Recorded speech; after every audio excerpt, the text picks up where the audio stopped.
Donc salut YouTube, donc aujourd'hui je vais refaire une présentation de mon deck Insector donc que j'ai modifié et qui a beaucoup profité de la nouvelle extension Dragon de la légende. Donc voilà, donc tout de suite la decklist.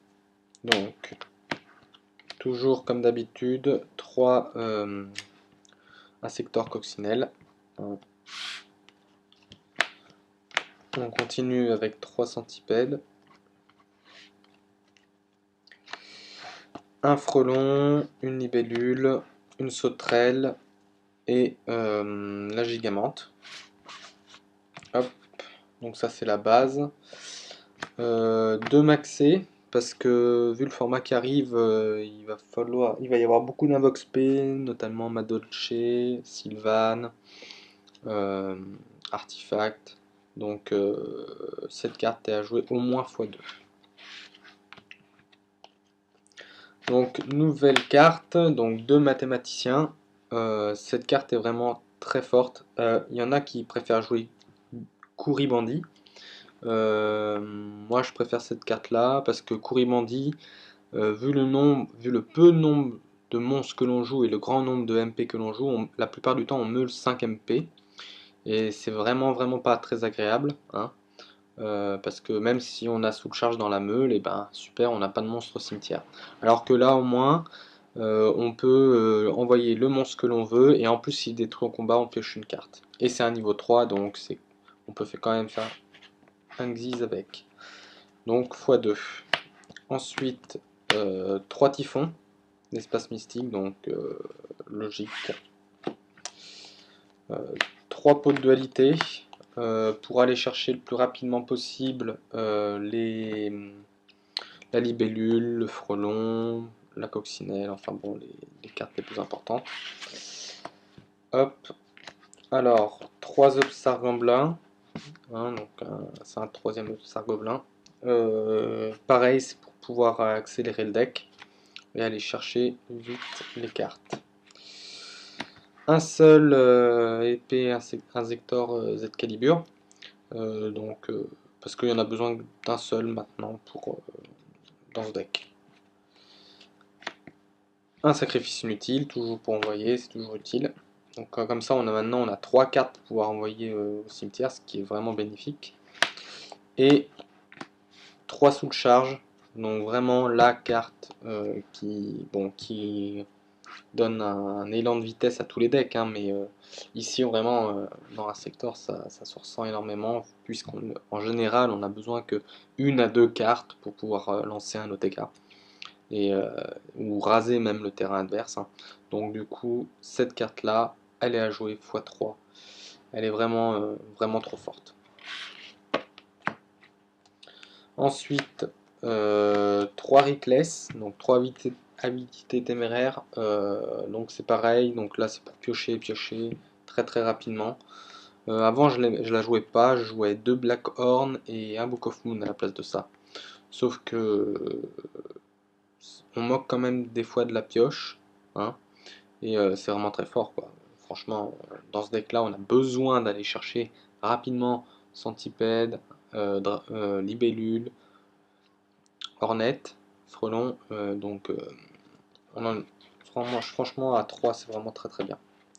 Ensuite, deux Fiendichen, je n'ai pas la troisième et du coup je joue une Breakthrough Skill, donc compétence de percée.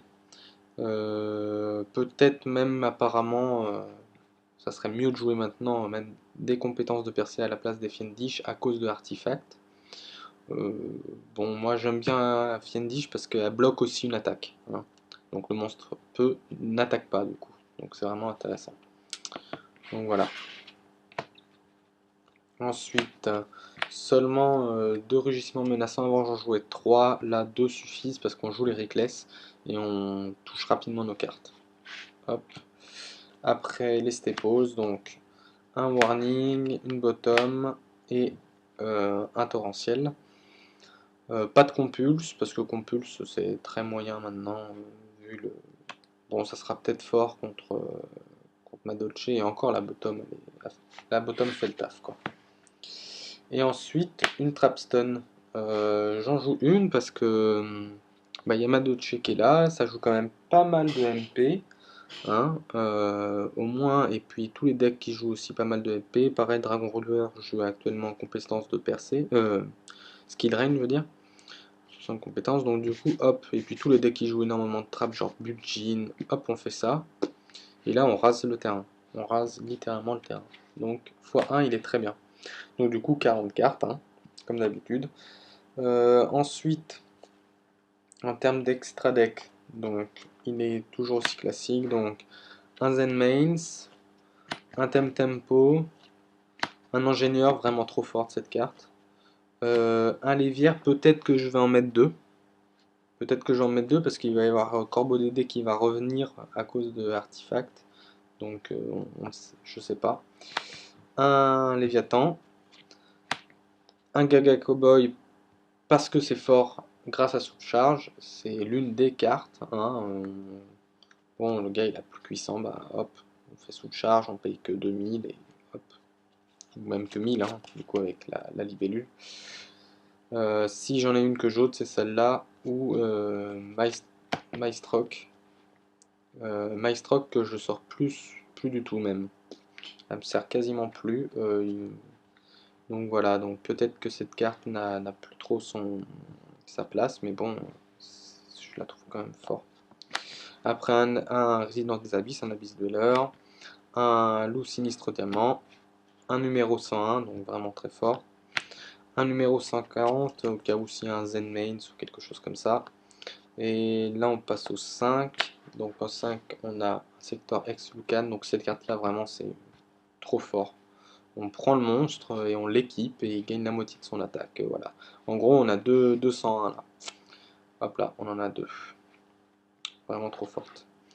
Un Volcasaurus, voilà, la carte quoi.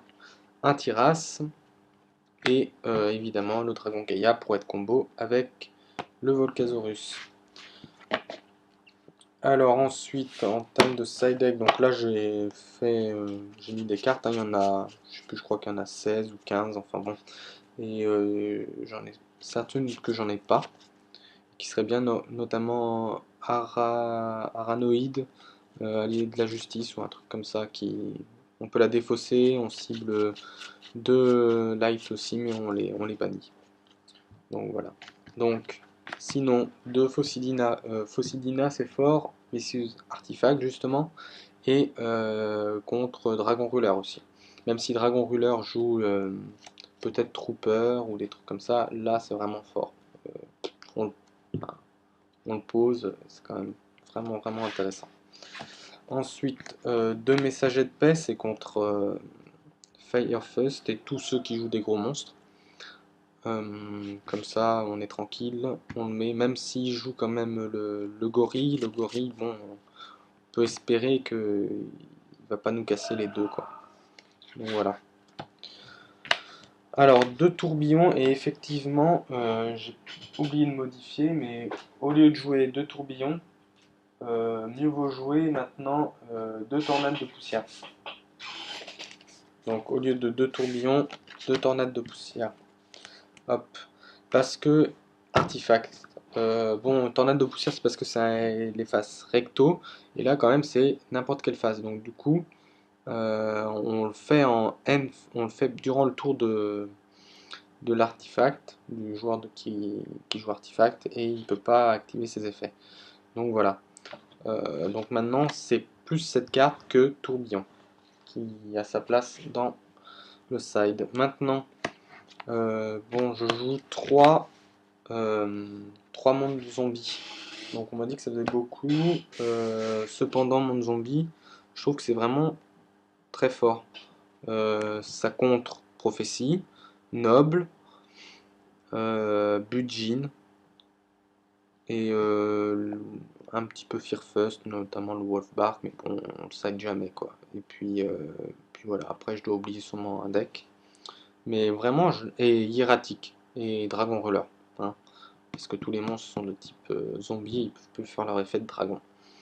Donc vraiment, voilà quoi. Ça c'est, je trouve que c'est une carte qui est vraiment très forte contre un gros ensemble de decks. Ensuite, une fiche surdimensionnelle, donc tout ce qui envoie au sim, notamment Dark World, Sylvan, et puis Mermaid. Voilà, en gros, la majorité. Budget. Ensuite, deux rivalités Seigneur de Guerre. Donc ça va être la carte. Ah oui, et puis aussi Madolche pour la fission. Donc là, ça va être la carte, à mon avis, qui va être sidée contre Madolche. Hein, parce qu'il contrôle tout. Il y a de l'elfe, il y a des bêtes. Enfin bon. Donc, cette carte-là a sa place dans le side. Et aussi contre Constellar euh, et Willswarm, mine de rien. Donc, elle a sa place. Deux Gozen Match, donc deux combats en présence de l'empereur. Pourquoi cette carte? Parce que contre Dragon Ruler, hein, qui a plein d'attributs différents. Ensuite contre Sylvan, qui a que des attributs différents. Et voilà.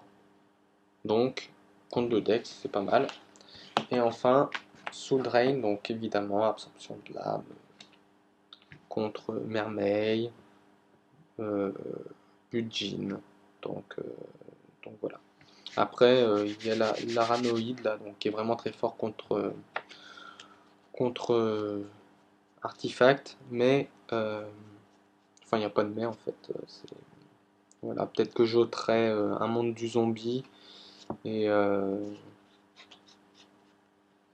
et je sais pas, un messager de paix pour les rentrer, mais voilà, le pire deck match-up de Insector, c'est Artifact. Concrètement, ça peut être que ce deck là. Donc il faut sider par rapport à ça. Donc voilà. Donc j'espère que la présentation vous a plu et puis à la prochaine.